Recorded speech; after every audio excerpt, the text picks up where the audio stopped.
Hi, I'm Dr. Sue Howell from Thrive Holistic Veterinary Care in Thiensville, Wisconsin. And I'm here today to show you how to make bone broth at home for you and your pets. Since we're all sheltered in place, this is a great thing to be able to do to help your pets and your family with their immune system, their digestion, their mental health, and mobility. So before we start, I'm just going to put a shout out to this collaborative effort of veterinarians, veterinary technicians, and wellness supporters who are working together to bring things like this to you so that we can promote a One Health initiative where we're empowering people to be healthy through taking care of their environment and themselves naturally. All right, so let's talk about bone broth. I make this quite often for my pets, and we use it a lot in our stocks and our soups. Easy ingredients, things that you can find at the store right now, especially with limitations on what we are allowed to buy in bulk. So the first thing is meaty bones. The second thing are vegetables, and these are examples of vegetables that I just have in my refrigerator and need to be used up. Third ingredient is apple cider vinegar, raw unfiltered apple cider vinegar. This one is from Whole Foods, but Bragg's Organic would be an awesome choice. And then the last ingredient is just filtered water or spring water, which I have in a container here. So easy to do with a crock pot or an Instapot.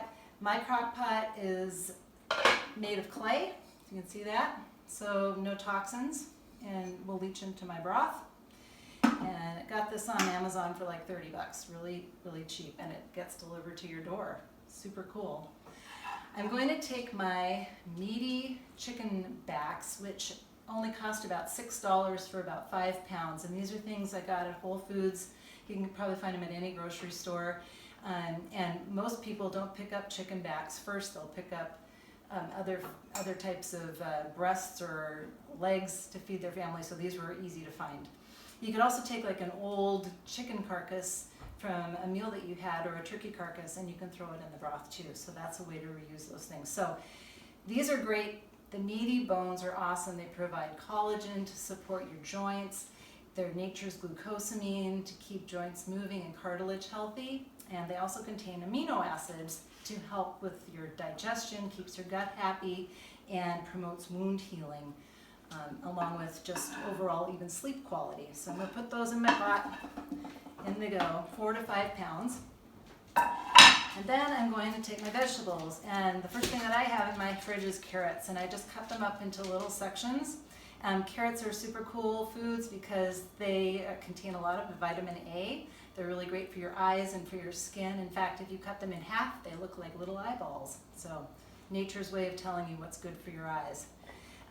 Carrots are also harmonizing, and so they actually help with pain management, which is kind of cool, and that's from a Chinese medicine perspective. So I'm going to put these carrots into the broth.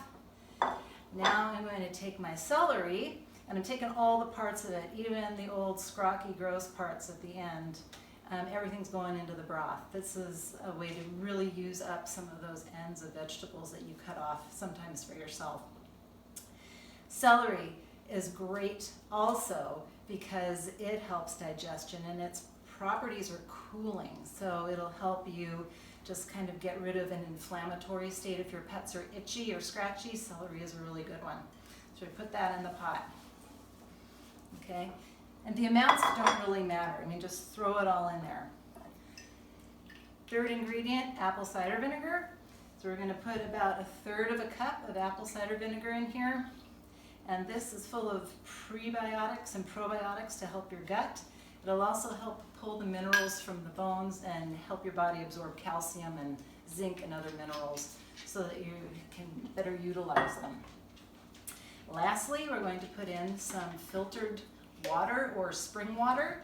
This is way better than tap water. Tap water is going to have all sorts of potentially nasty stuff in it.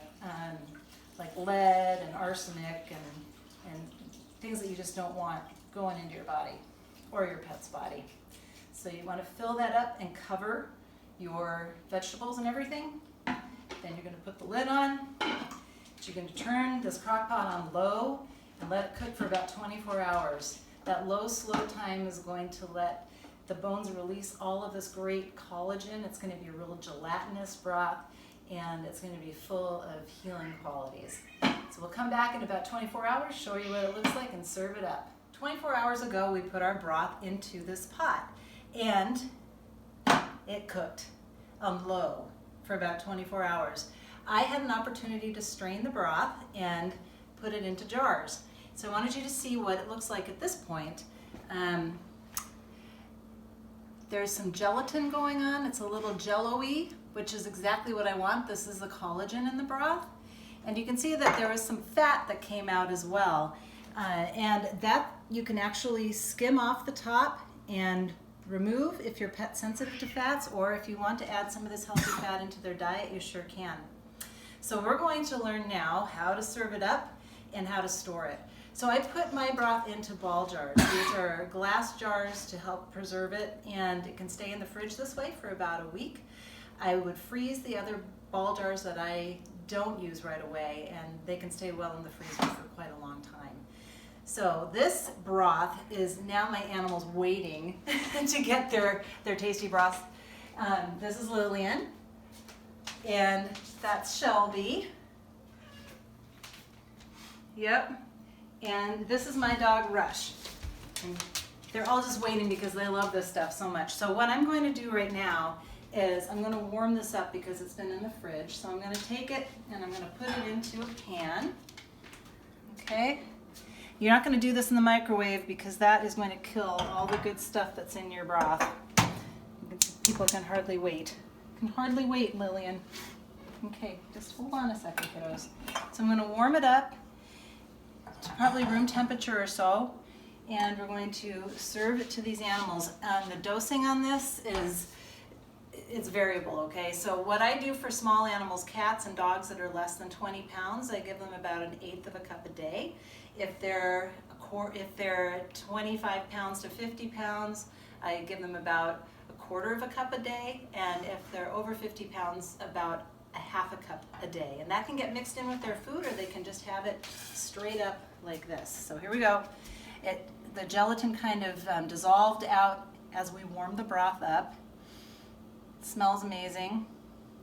We're going to add it into the bowl here. Just let Rush have it right off the stove. Okay, buddy? You want your broth? You sit? Sit? Oh, I know. Sit for a second. That's a good boy. Here we go. Okay, super tasty. Well done. All right, that's how we make broth, and that's how we stay healthy while we're staying at home.